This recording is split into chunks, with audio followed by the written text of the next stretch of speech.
ನಾರಾಯಣಾಯ ಪರಿಪೂರ್ಣಗುಣಾರ್ಣವಾಯ ವಿಶ್ವೋದಯೋ ಸ್ಥಿತಿಲಯೋ ನೇತಿಪ್ರದಾಯ ಜ್ಞಾನಪ್ರದಾಯ ವಿಬುಧಾಸುರಸೌಖ್ಯದುಃಖಸತ್ಕಾರಣಾಯ ವಿತತಾಯ ನಮೋ ನಮಸ್ತೆ. ಶ್ರೀ ಗುರುಭ್ಯೋ ನಮಃ. ಪರೀಕ್ಷಿತ್ ರಾಜೇಂದ್ರ, ನಿನ್ನಿಂದ ಪ್ರಾರಂಭಿಸಿ ಮಹಾನಂದಿಯ ಮಗ ನಂದನೆಂಬುವನ ಅಭಿಷೇಕದವರೆಗೆ ಎಂದರೆ ಸುಮಾರು 1100 ವರ್ಷಗಳವರೆಗೆ ಮಾತ್ರವೇ ಶುದ್ಧ ಕ್ಷತ್ರಿಯ ವಂಶದ ರಾಜರು ರಾಜ್ಯವಾಳುವರು. ಕೃತ ಯುಗಾರಂಭ ಕಾಲವನ್ನು ಕೇಳಿದೆಯಷ್ಟೇ. ಕಲಿಯುಗಾರಂಭ ಕಾಲ ವಿಚಾರವನ್ನು ಹೇಳುವನು ಕೇಳು. ಆಕಾಶದ ಪೂರ್ವ ದಿಕ್ಕಿನಲ್ಲಿ ಒಂದು ಬಂಡಿಯ ಆಕಾರದಲ್ಲಿ ಕಾಣುವ ಸಪ್ತರ್ಷಿ ಮಂಡಲವು ಮಖ ನಕ್ಷತ್ರದೊಂದಿಗೆ ಸೇರುವ ಕಾಲವೇ ಕಲಿಯುಗದ ಪ್ರಾರಂಭ ಕಾಲವೆಂದು ನಿರ್ಣಯವಾಗಿರುವುದು. ಶ್ರೀಕೃಷ್ಣ ಪರಮಾತ್ಮನು ಭೂಮಿಯನ್ನು ಬಿಟ್ಟ ಕ್ಷಣದಿಂದ ಕಲಿಪುರುಷನ ಪ್ರಭಾವವು ಬೆಳೆಯುತ್ತಾ ಸಾಗುವುದು. ಕಲಿಯುಗದ ಕಾಲಮಾನ ಪ್ರಮಾಣವು ದೇವಮಾನದ 1000 ವರ್ಷಗಳು. ಇದಕ್ಕೆ ಹಿಂದಿನ ಯುಗಸಿಂಧಿ ಕಾಲವು ಸೇರಿ ಒಟ್ಟು 1200 ವರ್ಷಗಳು. ಕೃತ ಯುಗಾರಂಭ ಕಾಲವನ್ನು ಕೇಳಿದೆಯಷ್ಟೇ. ಮನುಷ್ಯಮಾನದ 4,32,000 ವರ್ಷಗಳು ಇದಕ್ಕೆ ಸಮ. ದ್ವಾಪರ ಯುಗ ಪ್ರಮಾಣವು ದೇವಮಾನದ 2000 ವರ್ಷಗಳು. ಸಂಧಿಕಾಲ 400 ವರ್ಷಗಳು ಸೇರಿ 2400 ವರ್ಷಗಳು. ತ್ರೇತಾಯುಗ ಪ್ರಮಾಣ 3000 ವರ್ಷಗಳು.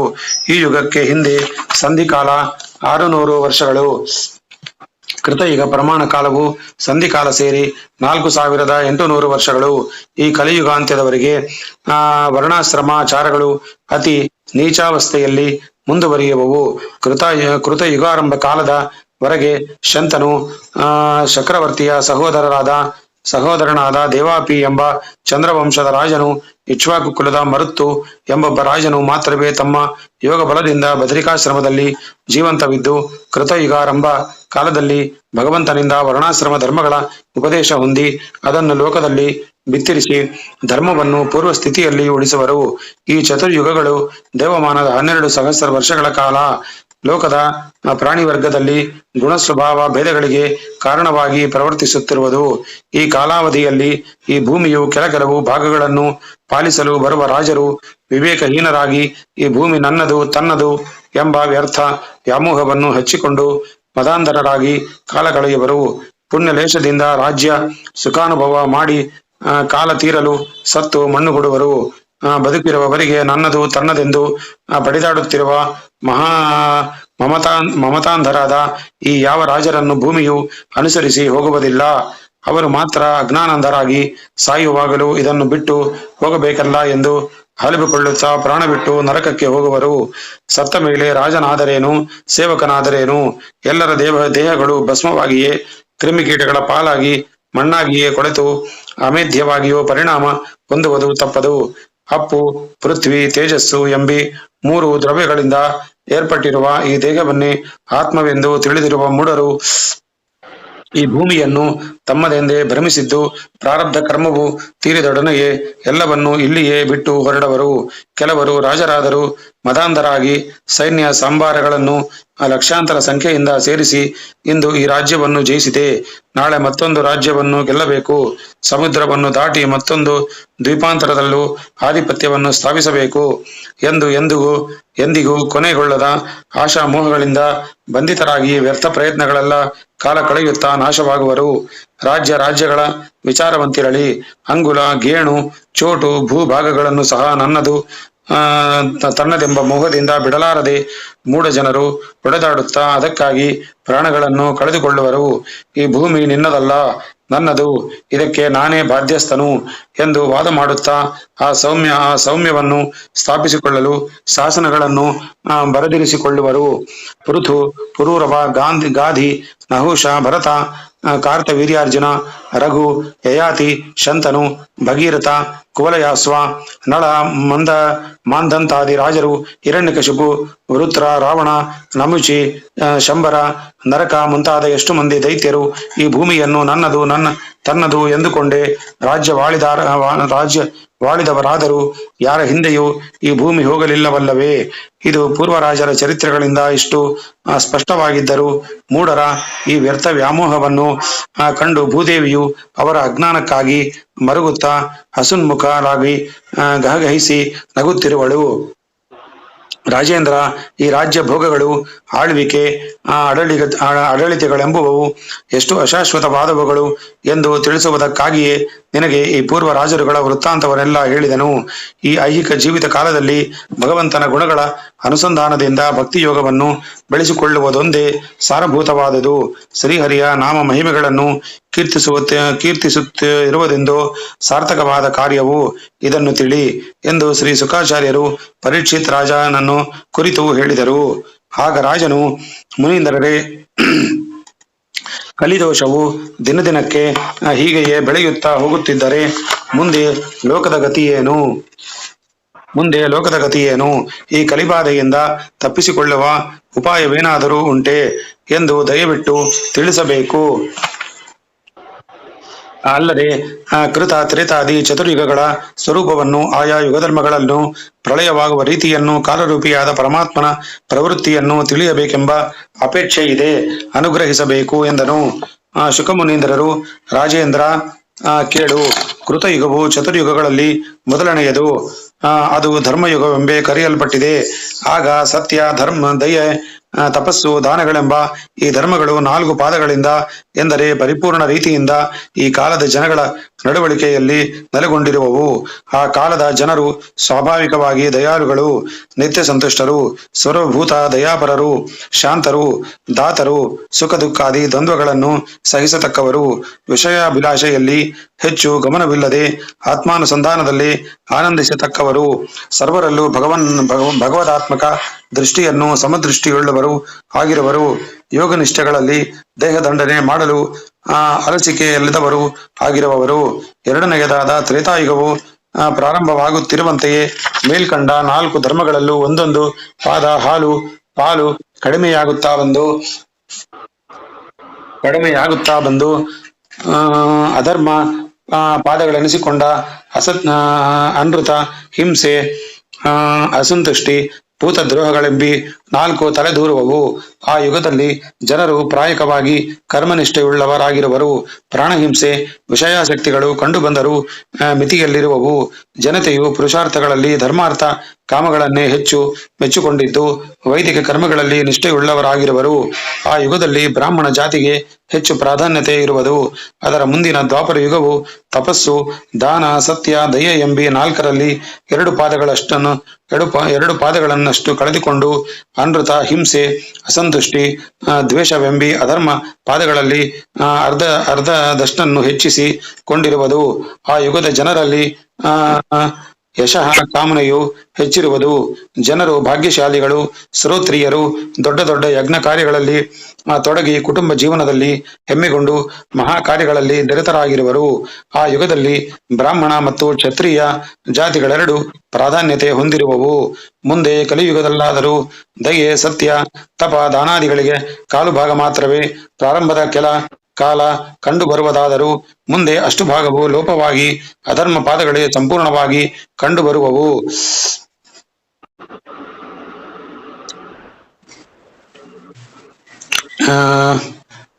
ಜನರು ಲುಬ್ಧರು, ದುರಾಚಾರಿಗಳು, ದಯಾಶೂನ್ಯರು, ದ್ವೇಷ ಭಾವವುಳ್ಳವರು, ನಿಷ್ಕಾರಣವಾಗಿ ವೈರಬುದ್ಧಿಯನ್ನು ಪ್ರಕಟಿಸುವ ಕ್ಷುದ್ರ ಸ್ವಭಾವವುಳ್ಳವರು, ಭಾಗ್ಯಹೀನರು ಆಗಿರುವವರು. ಜನತೆಯಲ್ಲಿ ಅರ್ಥ ಕಾಮಾಸಕ್ತಿಯೇ ಪ್ರಾಧಾನ್ಯವಾಗಿರುವುದು. ಆ ಯುಗದಲ್ಲಿ ಶೂದ್ರ ಮತ್ತು ಕೈವರ್ತಕಾದಿ ದಾಸ ಜಾತಿಯವರು ಪ್ರಧಾನ ಸ್ಥಾನೀಯರಾಗಿರುವರು. ಯುಗ ಭೇದವಾದರೆ ಆಗಲಿ ಮನುಷ್ಯರ ಸ್ವಭಾವದಲ್ಲೇಕೆ ಭೇದ ಉಂಟಾಗಬೇಕು ಎಂದು ಸಂದೇಹಿಸುವೆಯಾ? ಕೇಳು. ಸತ್ವ, ರಜಸ್ಸು ಮತ್ತು ತಮಸ್ಸು ಎಂಬ 3 ಗುಣಗಳು ಮನುಷ್ಯರ ಮನಸ್ಸಿನಲ್ಲಿ ಕಲತಿರುವವು. ಈ ಕಾಲ ಪ್ರೇರಿತವಾಗಿ ಈ ಗುಣಗಳು ಹೆಚ್ಚುತ್ತಲೂ ತಗ್ಗುತ್ತಲೂ ಇರುವವು. ಈ ಗುಣಗಳಲ್ಲಿ ಹೆಚ್ಚು ತಗ್ಗುಗಳುಂಟಾಗದಂತೆ ಮನುಷ್ಯನ ಮನಸ್ಸು, ಬುದ್ಧಿ, ಇಂದ್ರಿಯಗಳು ಇವುಗಳ ಮೂಲಕ ನಡೆಯುವ ಕಾರ್ಯಗಳಲ್ಲೂ ವ್ಯತ್ಯಾಸ ಉಂಟಾಗುವುದು. ಸತ್ವಗುಣ ಪ್ರಚುರವಾಗಿದ್ದಾಗ ಜ್ಞಾನ ಮಾರ್ಗದಲ್ಲೂ ಧ್ಯಾನ, ತಪಸ್ಸು ಮುಂತಾದವುಗಳಲ್ಲೂ ಅಭಿರುಚಿ ಹೆಚ್ಚುವುದು. ಕಾಮ್ಯ ಕರ್ಮಗಳು ಪ್ರೇರಿಸುವ ಯಜ್ಞ ಯಾಗಾದಿಗಳಲ್ಲಿ ಅಭಿರುಚಿಯು ಹೆಚ್ಚಿದಾಗ ಅದು ರಜೋಗುಣ ಪ್ರಚುರ ಕಾಲವೆಂದು ತಿಳಿಯಬೇಕು. ಅದೇ ತ್ರೇತಾಯುಗ ಧರ್ಮವು ಕಾಮ್ಯಕರ್ಮಾಭಿಲಾಷೆಯೊಡನೆ ದಂಭ, ಅಸಂತುಷ್ಟಿ, ಕಾಮಲೋಭ, ಅಹಂಭಾವ, ಮಾತ್ಸರ್ಯ ಇವು ಕಂಡುಬಂದರೆ ಅದು ರಜೋಗುಣ ತಮೋಗುಣಗಳ ಮಿಶ್ರಣದಿಂದ ಹುಟ್ಟಿದ ಕಾರ್ಯವೆಂದು ತಿಳಿಯಬೇಕು. ಇದು ಸ್ಥೂಲವಾಗಿ ದ್ವಾಪರಯುಗ ಧರ್ಮವೆನ್ನಬಹುದು. ಇನ್ನು ಕಲಿಯುಗದಲ್ಲಿ ಕೇವಲ ತಮೋಗುಣ ಪ್ರಾಚುರ್ಯವೇ ಪ್ರಧಾನವಾಗಿದ್ದು ಅನೃತ, ಮಾಯೆ, ಸೋಮಾರಿತನ, ನಿದ್ರೆ, ಹಿಂಸೆ, ಮನೋವ್ಯಾಧಿ, ಶೋಕ, ಮೋಹ, ಭಯ, ಕೃಪಣತನ ಇವೇ ಜನರಲ್ಲಿ ಹೆಚ್ಚಾಗಿ ಕಂಡುಬರುವವು. ವಿವೇಕ ವೈರಾಗ್ಯಗಳು ಕಡಿಮೆಯಾಗಿರುವವು. ಕಲಿಯುಗದಲ್ಲಿ ಜನರು ಭಾಗ್ಯಹೀನರು, ತಿಂಡಿಪೋತರು, ಕಾಮಿಗಳು ಆಗಿರುವರು. ಭೋಗ ಸಾಧನವಾದ ಧನವು ಕಡಿಮೆಯಾಗಿರುವುದು. ಸ್ತ್ರೀಯರಲ್ಲಿ ಪ್ರಾಯಕವಾಗಿ ವ್ಯಭಿಚಾರ ವೃತ್ತಿಯು ಹೆಚ್ಚಿರುವುದು. ಕಳ್ಳತನ ಹೆಚ್ಚುವುದು. ಪಾಷಂಡಿಗಳು ಪ್ರಬಲಿಸಿ ವೇದಗಳ ಪ್ರಾಶಸ್ತ್ಯ ಕ್ಷಯಿಸುವುದು. ರಾಜರು ರಾಜ್ಯಾಧಿಪತಿಗಳು ಪ್ರಜೆಗಳನ್ನು ಪರಿಪರಿಯಿಂದ ಹಿಂಸಿಸಿ ಬಲಾತ್ಕಾರದಿಂದ ಹಣವನ್ನು ಸುಲಿಯುವರು. ಬ್ರಾಹ್ಮಣರಲ್ಲಿ ಕರ್ಮ ಶ್ರದ್ಧೆ ಲೋಪವಾಗಿ ಶಿಷ್ಣೋದರ ಪರಾಯಣತೆ ಹೆಚ್ಚುವುದು. ಬ್ರಹ್ಮಚರ್ಯವು ನಾಮಮಾತ್ರವಾಗಿದ್ದು ಅವರು ಎಲ್ಲಾ ವ್ರತಗಳನ್ನು ಬಿಟ್ಟು ಆಚಾರಹೀನರಾಗಿರುವರು. ಕುಟುಂಬಿಗಳು ನಿರ್ವೀಣರಾಗಿ ಸನ್ಯಾಸಿ ವೇಷದಿಂದ ಇರುವರು. ತಪಸ್ವಿಗಳು ಸನ್ಯಾಸಿಗಳು ದ್ರವ್ಯ ಆಶಾ ಪೀಡಿತರಾಗಿ ನಗರಗಳಲ್ಲಿ ವಾಸಿಸಿ ಧನಾರ್ಜನ ಕಾರ್ಯದಲ್ಲಿ ನಿರತರಾಗಿರುವರು. ಸ್ತ್ರೀಯರಲ್ಲಿ ತಿಂಡಿ ಬಾಕತನವು ಕಾಮವು ಹೆಚ್ಚು ಮಂದಿ ಮಕ್ಕಳನ್ನು ಪಡೆಯುವರು. ಸ್ತ್ರೀ ಜಾತಿ ಸಹಜವಾದ ಲಜ್ಜೆ ಇಲ್ಲದೆ ಕಟುವಾದ ವಾಣಿ, ಮೋಸ, ಕಾಪಟ್ಯಾದಿಗಳು, ಪುರುಷ ಸಹಜವಾದ ಸಾಹಸ ಕಾರ್ಯಗಳಲ್ಲಿ ಅಪೇಕ್ಷೆ ಇವುಗಳೆಲ್ಲ ಅವರಲ್ಲಿ ಕಂಡುಬರುವವು. ವರ್ತಕರು ಸಂಘವಾಗಿ ಸೇರಿ ಕ್ರಯ ವಿಕ್ರಾದಿ ಕಾರ್ಯಗಳಲ್ಲಿ ಲಾಭದಾಯಕ ಮಾರ್ಗವಾಗುವುದು ಅದನ್ನು ಕಂಡುಹಿಡಿದು ನೀಚ ವೃತ್ತಿಯಿಂದಲಾದರೂ ಧನಾರ್ಜನೆಯನ್ನು ಮಾರ್ಗದಲ್ಲಿ ಮುನ್ನಡೆಯುವರು. ಹಿರಿಯರಲ್ಲಿ ಕಿರಿಯರಿಗೂ ಯಾಜಮಾನ್ಯರಲ್ಲಿ ಭೃತ್ಯರಿಗೂ ಪ್ರೀತಿ ವಿಶ್ವಾಸಗಳು ಕ್ಷೀಣಿಸಿ ಹೋಗುವವು. ತಮ್ಮಲ್ಲಿ ಬಹುಕಾಲದಿಂದ ಸೇವೆ ಮಾಡುತ್ತಾ ಬಂದ ಸೇವಕರನ್ನು ಸಹ ಆಪತ್ಕಾಲದಲ್ಲಿ ಕೈ ಬಿಡುವರು. ಕುಲ ಪರಂಪರೆಯಾಗಿ ಬಂದ ಧರ್ಮಗಳನ್ನು ಮರೆತು ಸ್ವೇಚ್ಛಾಚಾರಿಗಳಾಗುವರು. ಬಹುದಿನಗಳಿಂದ ಹಾಲಿತ್ತು ಪೋಷಿಸುತ್ತಿದ್ದ ಬಂದ ಹಸುಗಳನ್ನು ವಿಶ್ವಾಸವಿಟ್ಟು ಸೇವಿಸುತ್ತಾ ಬಂದ ಭೃತ್ಯರನ್ನು ವೃದ್ಧಾಪ್ಯ ಬಂದೆಂತೂ ತ್ಯಜಿಸುವರು. ಕಲಿಯುಗದಲ್ಲಿ ಜನರು ಸ್ತ್ರೀವಶ್ಯರಾಗಿ ತಂದೆ ತಾಯಿ ಸೋದರರು ಇಷ್ಟಮಿತ್ರರು ಬಂಧುಗಳು ಮುಂತಾದ ಸಂಬಂಧ ಬಾಂಧವ್ಯಗಳಿಂದ ಕಡೆಗೆ ಲಕ್ಷ್ಯವಿಡದೆ ಹೆಂಡತಿಯ ಕಡೆಯವರಾದ ಮಾವ ಮೈದನಾದಿಗಳಲ್ಲೇ ಹೆಚ್ಚು ವಿಶ್ವಾಸವಿಟ್ಟು ಅವರಲ್ಲಿ ಕಾರ್ಯಾಲೋಚನೆಗಳನ್ನು ಮಾಡುತ್ತಲಿರುವರು.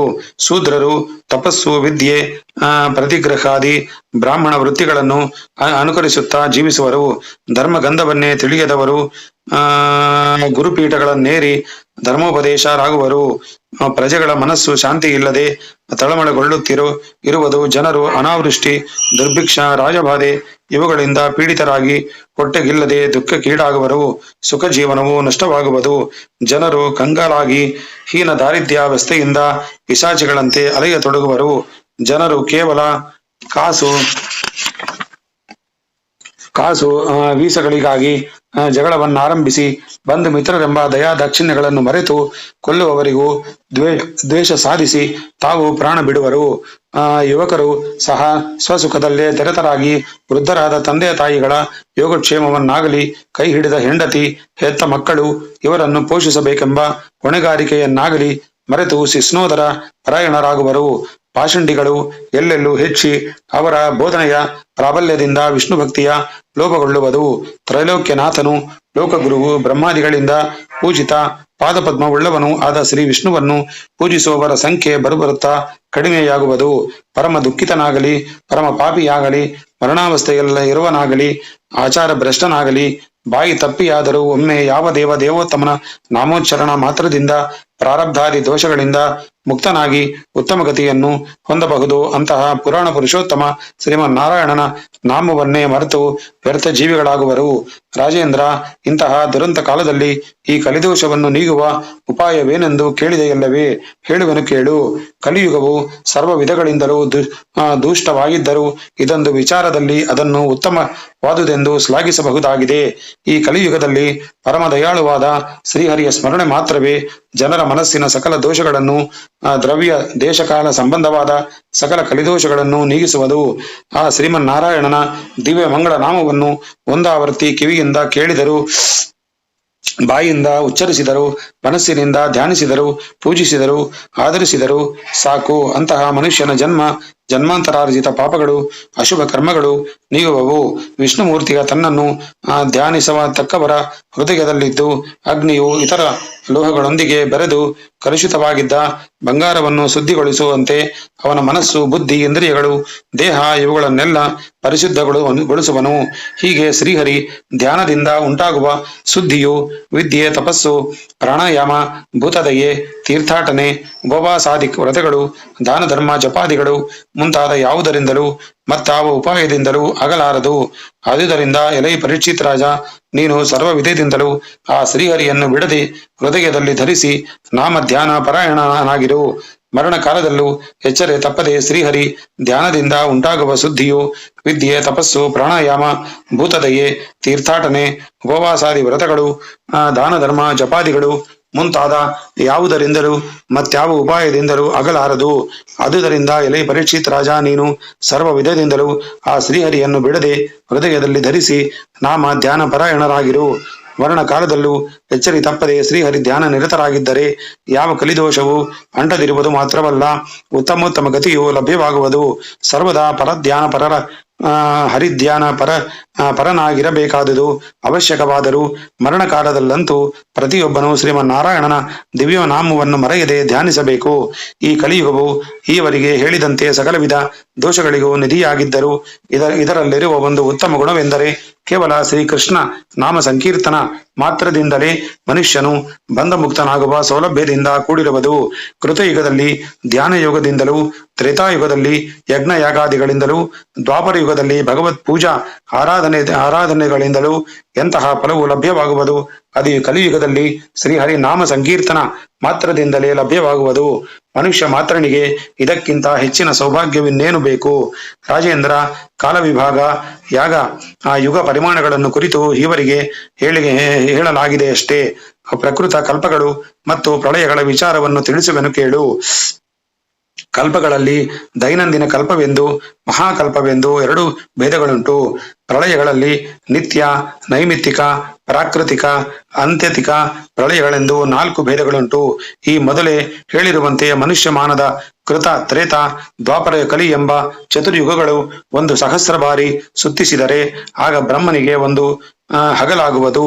ಒಂದು ಹಗಲಿನಲ್ಲಿ 14 ಮಂದಿ ಮನುಗಳು ಆಧಿಪತ್ಯ ಮಾಡುವರು. ಈ ಹಗಲು ಕಳೆದ ಮೇಲೆ ಪುನಃ ಚತುರ್ಯುಗಗಳು ಬಂದು ಸಹಸ್ರ ಬಾರಿ ಸುತ್ತುವಷ್ಟು ಕಾಲ ಬ್ರಹ್ಮದೇವನಿಗೆ ರಾತ್ರಿಯಾಗುವುದು. ಈ ರಾತ್ರಿಯ ಕಾಲದಲ್ಲಿ ಚತುರ್ಮುಖ ಬ್ರಹ್ಮದೇವನು ತಾನು ಸೃಷ್ಟಿಸಿದ ಪ್ರಪಂಚವನ್ನೆಲ್ಲ ಉಪಸಂಹರಿಸಿಕೊಂಡು ಶೇಷಶಾಹಿಯಾದ ಭಗವಂತನ ನಾಭಿ ಪದ್ಮದಲ್ಲಿ ಶಯನ ಮಾಡಿರುವನು. ಇದಕ್ಕೆ ನೈಮಿತ್ತಿಕ ಪ್ರಳಯವೆಂದು ಹೆಸರು. ಈ ಪ್ರಳಯದಲ್ಲಿ 3 ಲೋಕಗಳು ಲಯ ಹೊಂದಿರುವವು. ಹೀಗೆ 2 ಪರಾರ್ಧ ಕಾಲವು ಕಳೆದ ಮೇಲೆ ಮಹತ್ತತ್ವ, ಅಹಂಕಾರ ತತ್ವಗಳು, ಪಂಚಭೂತಗಳು ಲಯ ಹೊಂದುವವು. ಇದು ಪ್ರಾಕೃತ ಪ್ರಳಯವೆನ್ನಿಸುವುದು. ಈ ನಾಶ ಕ್ರಮವು ಪ್ರಾರಂಭಿಸಿದಾಗ ಪರ್ಜನ್ಯನು 100 ವರ್ಷ ಕಾಲ ಮಳೆಯನ್ನು ಸುರಿಸದೆ ನಿಲ್ಲಿಸುವನು. ಆಗ ಲೋಕದಲ್ಲಿ ಅನ್ನಾದಿ ಆಹಾರಗಳೆಂದು ಉತ್ಪತ್ತಿಯಾಗದೆ ಪ್ರಜೆಗಳು ಒಬ್ಬರನ್ನೊಬ್ಬರು ಕೊಂದು ಭಕ್ಷಿಸಿ ಬದುಕಲೆತ್ತಿಸುವರು. ಹೀಗೆ ಪ್ರಾಣಿಗಳು ಕ್ಷುತ್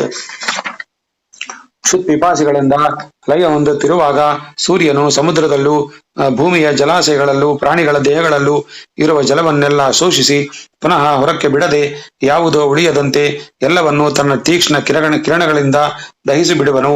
ಆಮೇಲೆ ಸಂಕರ್ಷಣ ರೂಪಿ ಭಗವಂತನ ಮುಖದಿಂದ ಪ್ರಳಯಾಗ್ನಿಯ ಪಾತಾಳ ಕುಹರದಿಂದ ಹೊರಟು ಪ್ರಚಂಡ ವಾಯುವಿನ ಸಹಾಯದಿಂದ ಪ್ರಜ್ವಲಿಸುತ್ತಾ ಬರುವುದು. ಹೀಗೆ ಮೇಲೆ ಸೂರ್ಯ ಕಿರಣಗಳ ಕೆಳಗೆ ಅಗ್ನಿ ಜ್ವಾಲೆಗಳ ಪ್ರಳಯಕಾರಿ ಪ್ರಚಂಡ ಜ್ವಾಲೆಗಳಿಗೆ ಸಿಕ್ಕು ಬ್ರಹ್ಮಾಂಡವು ದಹಿಸಿ ಹೋಗುವುದು. ತರುವಾಯ ಪ್ರಚಂಡ ವೇಗದಿಂದ ಬೀಸುವ ಬಿರುಗಾಳಿಯ ಆಕಾಶವನ್ನೆಲ್ಲ ಧೂಳಿನಿಂದ ಮುಚ್ಚಿಬಿಡುವುದು. ಇಷ್ಟಾದ ಮೇಲೆ ಪ್ರಳಯ ಮೇಘಗಳು ಭಯಂಕರ ಆರ್ಭಟದಿಂದ ಕೂಡಿ 100 ವರ್ಷಗಳವರೆಗೆ ಸುರಿದು ಲೋಕವನ್ನೆಲ್ಲ ಜಲಮಯವನ್ನಾಗಿ ಮಾಡಿ ಬಿಡುವವು. ಪರ್ವತ ಬೆಟ್ಟಗುಡ್ಡಗಳು ಯಾವುದೊಂದು ಭೂವಿವರವು ತೋರ್ಪಡದೆ ಎಲ್ಲವೂ ವಿಕಾರಣವಾಗಿರುವುದು. ಆಗ ಭೂಮಿಯ ಸಂಪೂರ್ಣ ಜಲಾವೃತವಾಗಿ ಅದರ ಗಂಧಗುಣವು ಜಲದಿಂದ ಆಕರ್ಷಿಸಲ್ಪಟ್ಟು ಅದರಲ್ಲಿ ಲಯ ಹೊಂದುವುದು. ವಾಯುವಿನ ಸ್ಪರ್ಶಗುಣವು ಆಕಾಶದಿಂದ ಆಕರ್ಷಿಸಲ್ಪಟ್ಟು ವಾಯುವು ಆಕಾಶದಲ್ಲಿ ಲಯ ಹೊಂದುವುದು. ಹೀಗೆ ಆಕಾಶ ತತ್ವವು ತಾಮಸ ಅಹಂಕಾರದಲ್ಲಿ ಲಯ ಹೊಂದಿದ ಮೇಲೆ ರಾಜಸ ಅಹಂಕಾರ ಸಹಿತವಾದ ಸಾತ್ವಿಕ ಅಹಂಕಾರವು ಜ್ಞಾನೇಂದ್ರಿಯಗಳನ್ನು ಅವುಗಳ ವ್ಯಾಪಾರವನ್ನು ಗ್ರಾಸಗೊಳ್ಳುವುದು. ಆಮೇಲೆ ಈ ಸಾತ್ವಿಕ ರಾಜಸ ತಾಮಸಗಳೆಂಬ ಮೂರು ಅಹಂಕಾರ ತತ್ವಗಳು ಮಹತ್ತತ್ವದಲ್ಲಿ ಲಯ ಹೊಂದುವವು. ತ್ರಿಗುಣಾತ್ಮಕವಾದ ಪ್ರಕೃತಿಯು ಸತ್ವಾದಿ ಗುಣಗಳ ವಿಷಮಾವಸ್ಥೆಯನ್ನು ನೀಗಿಸಿ ಸಮಸ್ಥಿತಿಗೆ ತಂದ ಮೇಲೆ ಪರಬ್ರಹ್ಮನಲ್ಲಿ ಲೀನವಾಗುವುದು. ಪರಮಾತ್ಮನ ಸ್ವರೂಪ ಮಾತ್ರ ಆದ್ಯಂತವಿಲ್ಲದಿರುವುದು. ಅದು ಕಾಲ ಭೇದಗಳೆನಿಸಿಕೊಂಡ ರಾತ್ರಿ ಹಗಲು ಮುಂತಾದವುಗಳ ಪರಿಣಾಮಗಳಿಗೆ ಒಳಪಟ್ಟುದಲ್ಲ, ಇಂದ್ರಿಯಗಳಿಗೆ ಗೋಚರಿಸದಕ್ಕುದಲ್ಲ. ನಿತ್ಯವೆನ್ನಿಸಿ ಅನಾದ್ಯನಂತ ಕಾಲದಿಂದ ಏಕಪ್ರಕಾರವಾಗಿರುವ ಈ ಸತ್ಯವಸ್ತುವು ಅವ್ಯಕ್ತ ತತ್ವ ಎಂದರೆ ಮೂಲ ಪ್ರಕೃತಿಯಿಂದ ಪ್ರಾರಂಭಿಸಿ ಪೃಥ್ವಿ ತತ್ವದವರೆಗಿರುವ ಸಕಲ ಜಗತ್ತಿಗೂ ಮೂಲ ಕಾರಣವಾಗಿರುವುದು. ಇದು ಹೀಗೆ ಸಕಲ ಜಗತ್ ಸೃಷ್ಟಿಗೂ ಕಾರಣಭೂತವಾಗಿದ್ದರೂ ಕಾರ್ಯಗತವಾದ ಯಾವ ದೋಷಗಳಿಗೂ ಈಡಾಗದೆ ಯಾವುದರ ಅವಸ್ಥಾ ಭೇದಗಳಿಗೂ ಒಳಪಡದೆ ನಿರ್ಲಿಪ್ತವಾಗಿರುವುದು. ಈ ಪರಬ್ರಹ್ಮ ಸ್ವರೂಪವೇ ಅವ್ಯಕ್ತವೆನಿಸಿಕೊಂಡ ಪ್ರಧಾನ ತತ್ವಕ್ಕೆ ಲಯಸ್ಥಾನವೆಂದು ವೇದಾಂತಗಳು ನಿರ್ಧರಿಸಿರುವವು. ಪ್ರಾಕೃತ ಪ್ರಳಯವೆಂದರೆ ಇದೇ ಎಂದು ತಿಳಿ. ಹೀಗೆ ಪೃಥ್ವಿಯಿಂದ ಪ್ರಾರಂಭಿಸಿ ಮಹತ್ತತ್ವದವರೆಗಿನ ಸಕಲ ತತ್ವಗಳು ಅವುಗಳ ಕಾರಣ ತತ್ವಗಳಲ್ಲಿ ಲಯ ಹೊಂದುತ್ತಾ ಬಂದು ಕೊನೆಗೆ ಆ ಪರಬ್ರಹ್ಮ ಸ್ವರೂಪನೆಂದೇ ನಿಲ್ಲುವುದು. ಬುದ್ಧೇಂದ್ರಿಯ ಆದಿಗಳೆಲ್ಲವೂ ಪರಮಾತ್ಮನನ್ನು ಬಿಟ್ಟು ಪ್ರತ್ಯೇಕವಾಗಿ ಉಳಿಯಲಾರವದ್ದರಿಂದ ಅವು ಪರಮಾತ್ಮನಿಗೆ ಶರೀರಭೂತಗಳೆಂದು ಹೇಳಲ್ಪಟ್ಟಿವೆ. ನೂಲೆಲೆಗಳಿಂದ ವಿರಹಿತವಾಗಿ ವಸ್ತ್ರವು ಹೇಗೆ ಉಳಿಯಲಾರದೋ ಹಾಗೆಯೇ ಸತ್ಯನು ಶಾಶ್ವತನು ಸನಾತನೂ ಆದ ಪರಮಾತ್ಮನನ್ನು ಬಿಟ್ಟು ಅವನಿಗೆ ಆ ಅವಯವಭೂತವಾದ ಪ್ರಕೃತಿಯು ದೃಶ್ಯವಾದ ಈ ಪ್ರಪಂಚವು ಉಳಿಯಲಾರವಾದುದರಿಂದ ಜಗದ್ರೂಪವಾದ ಕಾರ್ಯವು ಅದಕ್ಕೆ ಮೂಲ ಕಾರಣವು ಸತ್ಯ ಸ್ವರೂಪನು ನಿತ್ಯನೂ ಆದ ಪರಮಾತ್ಮನಂತೆಯೇ ಸತ್ಯ ಸೃಷ್ಟಿಯೇ ಆಗಿರುವುದು. ಈ ಜಗತ್ತನ್ನು ಅಸತ್ಯವೆಂದು ಮಿಥ್ಯೆ ಎಂದು ಭ್ರಮಿಸುವುದು ಯುಕ್ತವಲ್ಲ. ಹೀಗೆ ಚದೀಶ್ವರ ಸಮುದಾಯವೇ ಕಾರ್ಯಕಾರಣಗಳೆಂಬ ಎರಡ ವ್ಯವಸ್ಥೆಗಳನ್ನು ಹೊಂದುವಾದುದರಿಂದ ಅವುಗಳ ಕಾರ್ಯರೂಪವಾದ ಜಗತ್ತನ್ನು ಅಸತ್ಯೆಂದು ತಿಳಿಯಬಾರದು. ಅಲ್ಲದೆ ಕಾರ್ಯವಸ್ಥೆಯನ್ನು ಹೊಂದಿದಾಗ ಶರೀರ ಸಂಬಂಧವಾಗಿ ಕಂಡುಬರುವ ಜನನ, ಬಾಲ್ಯ, ವೃದ್ಧಾಪ್ಯ, ಜಾತಿ, ಗುಣ, ಕ್ರಿಯೆ ಮುಂತಾದ ವಿಕಾರಗಳು ಕೇವಲ ಶರೀರಕ್ಕೆ ಹೊರತು ಪ್ರತ್ಯೇಗಾತ್ಮನಿಗೆ ಎಂದರೆ ಜೀವಕ್ಕಾಗಲಿ ಅವನ ಅಂತರಾತ್ಮನಿಗಾಗಲಿ ಲೇಷ ಮಾತ್ರವು ಸೋಂಕಲಾರವು. ಸೂರ್ಯನಿಂದಲೇ ರೂಪುಗೊಂಡು ಸೂರ್ಯನ ಸಹಾಯದಿಂದಲೇ ದೃಷ್ಟಿಗೋಚರವಾಗತಕ್ಕ ಮೇಘವು ಸೂರ್ಯಾಂಶ ಭೂತನಾದ ನೇತ್ರೇಂದ್ರಿಯಕ್ಕೆ ಆ ಸೂರ್ಯನೇ ಕಾಣದ ಹಾಗೆ ಮರಗಿಸುವಂತೆ ಪರಮಾತ್ಮನಿಂದಲೇ ಪ್ರಕಾಶಗೊಳಿಸಲ್ಪಟ್ಟ ಈ ದೇಹವು ಜೀವಾತ್ಮನು ಮೆರೆಸಿ ಪರಮಾತ್ಮನನ್ನೇ ತಿಳಿಯದ ಹಾಗೆ ಮಾಡುವ ಜ್ಞಾನ ಪ್ರತಿಬಂಧವನ್ನುಂಟು ಮಾಡುವಿಕೆಯೇ ಸಂಸಾರವನ್ನೇಲ್ಪಡುವುದು. ಗಾಳಿಯಿಂದ ಮೇಘಗಳು ಚೆದರಿ ಹೋಗಲಾಗಿ ಸೂರ್ಯನು ಪ್ರಕಾಶಮಾನನಾಗಿ ಗೋಚರನಾಗುವಂತೆ ವಿವೇಚನಾ ಪೂರ್ವಕವಾದ ಪರಮೋತ್ಮಾಪಾಸನವೆಂಬ ಶಸ್ತ್ರದಿಂದ ಪ್ರಕೃತಿಮಯವಾಗಿ ಅಹಂಕಾರ ಪರಿಣಾಮದಿಂದ ಬಂಧಕ ರೂಪವಾಗಿರುವ ಅಜ್ಞಾನವನ್ನು ಛೇದಿಸಿ ತನಗೆ ಅಂತರಾತ್ಮನಾದ ಅಚ್ಯುತನ ಸಾನ್ನಿಧ್ಯ ಸುಖವನ್ನು ಅನುಭವಿಸುವುದೇ ಆತ್ಯಂತಿಕ ಪ್ರಳಯವೆನ್ನೆನಿಸುವುದೆಂದು ಹೇಳುವರು. ಎಂದರೆ ಈ ದೇಹಪಾದಿಯ ಬಿಟ್ಟು ಹೋಗುವುದೇ ಆತ್ಯಂತಿಕ ಪ್ರಳಯವು. ಬ್ರಹ್ಮಾದಿಗಳಿಂದ ಪ್ರಾರಂಭಿಸಿ ಸಕಲ ಭೂತಗಳಲ್ಲೂ ಪ್ರತಿ ಕ್ಷಣವೂ ಉತ್ಪತ್ತಿ ಪ್ರಳಯಗಳು ಸಂಭವಿಸುತ್ತಲೇ ಇರುವವು. ಪೂರ್ವಾವಸ್ಥೆಯನ್ನು ಬಿಟ್ಟು ಉತ್ತರಾವಸ್ಥೆಯನ್ನು ಹೊಂದುವುದೇ ಪ್ರಳಯ ಮತ್ತು ಉತ್ಪತ್ತಿ ಎಂದು ತಿಳಿಯಬೇಕು. ಇದನ್ನೇ ನಿತ್ಯೋತ್ಪತ್ತಿ ಪ್ರಳಯವೆಂದೆನ್ನುವರು. ರಾಜೇಂದ್ರ ನಿತ್ಯ, ನೈಮಿತ್ತಿಕ, ಪ್ರಾಕೃತಿಕ ಮತ್ತು ಅತ್ಯಂತಿಕ ಎಂಬ 4 ಬಗೆಯ ಪ್ರಳಯ ವಿಚಾರಗಳನ್ನು ಕೇಳಿದೆಯಷ್ಟೇ. ಅತ್ಯಾಶ್ಚರ್ಯಕರವಾದ ಈ ಜಗತ್ತಿನ ಸೃಷ್ಟಿಕರ್ತನು, ಸಕಲ ಭೂತಾಶ್ರಯನು, ಸಮಸ್ತ ಚೇತನದಿಗೂ ಸದ್ಗತಿಯ ದಾಯಕನೂ ಆಗಿರುವ ಈ ಪರಾತ್ಪರ ವಸ್ತು ಪುರುಷೋತ್ತಮನ ಲೀಲಾ ಚರಿತ್ರೆಗಳನ್ನು ಪೂರ್ಣವಾಗಿ ವಿವರಿಸಲು ಬ್ರಹ್ಮದೇವನಿಗೂ ಸಾಧ್ಯವಿಲ್ಲ.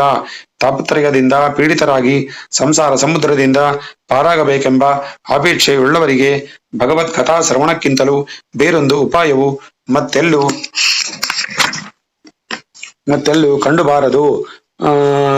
ವೇದ ಸಾರವೆನ್ನಿಸಿದ ಈ ಭಾಗವತ ಸಂಹಿತೆಯನ್ನು ಅನಿರುದ್ಧರೂಪಿ ಭಾಗವಂತನು ಚತುರ್ಮುಖನಿಗೂ ಆತನು ನಾರದ ಮಹರ್ಷಿಗೂ ಉಪದೇಶಿಸಿದನು. ನಾರದ ಮುನೀಶ್ವರನು ಪೂರ್ವದಲ್ಲಿ ನನ್ನ ಜನಕನಾದ ವ್ಯಾಸ ಮಹರ್ಷಿಗೆ ನಿವೇದಿಸಿದನು. ನಾನು ಆತನಿಂದ ಉಪದೇಶ ಹೊಂದಿ ರಾಜೇಂದ್ರ ಅದನ್ನೇ ನಿನಗೆ ಉಪದೇಶಿಸಿದ್ದೇನೆ. ಭಗವತ್ ಕಥಾ ಶ್ರವಣ ರೂಪವಾದ ಈ ಸಂಹಿತೆಯ ಮುಂದೆ ಒಮ್ಮೆ ಸತ್ರಯಾಗ ಸಂದರ್ಭದಲ್ಲಿ ಸೂತ ಪೌರಾಣಿಕನಿಂದ ಸವನಕಾದಿ ಮುನಿಗಣಕ್ಕೆ ಉಪದೇಶಿಸಲ್ಪಟ್ಟು ಲೋಕದಲ್ಲಿ ಪ್ರಚಾರವಾಗುವುದು ಎಂಬುದಾಗಿ ಶ್ರೀ ಸುಖಾಚಾರ್ಯರು ಪರೀಕ್ಷಿತ್ ರಾಜನಿಗೆ ಉಪದೇಶಿಸಿದರು. ಶ್ರೀಕೃಷ್ಣಾರ್ಪಣ.